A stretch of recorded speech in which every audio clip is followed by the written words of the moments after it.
Consumer demand for products are variable in terms of quantity and type. This means manufacturing must be flexible enough to accommodate these requirements. A flexible manufacturing system supports human interactions, requires fast, reliable communications to connect production machinery, material handling, and computing systems. Wireless connectivity gives the flexibility to relocate and reconfigure all these systems across the production line. But that's not all it will enable.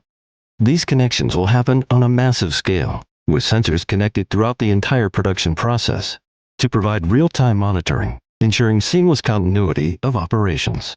And while it's true that machines, specifically robots, will play an ever-increasing role in our factories, they will be working alongside us humans.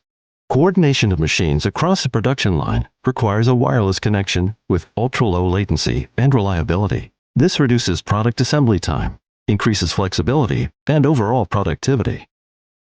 To increase automation, the real-time control of machines is where 5G will be a game-changer for the industrial sector.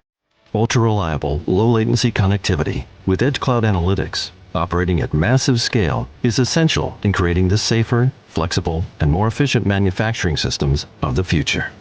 We are creating an end-to-end network to enable all kinds of industrial applications. Welcome to the fourth industrial revolution, powered by 5G.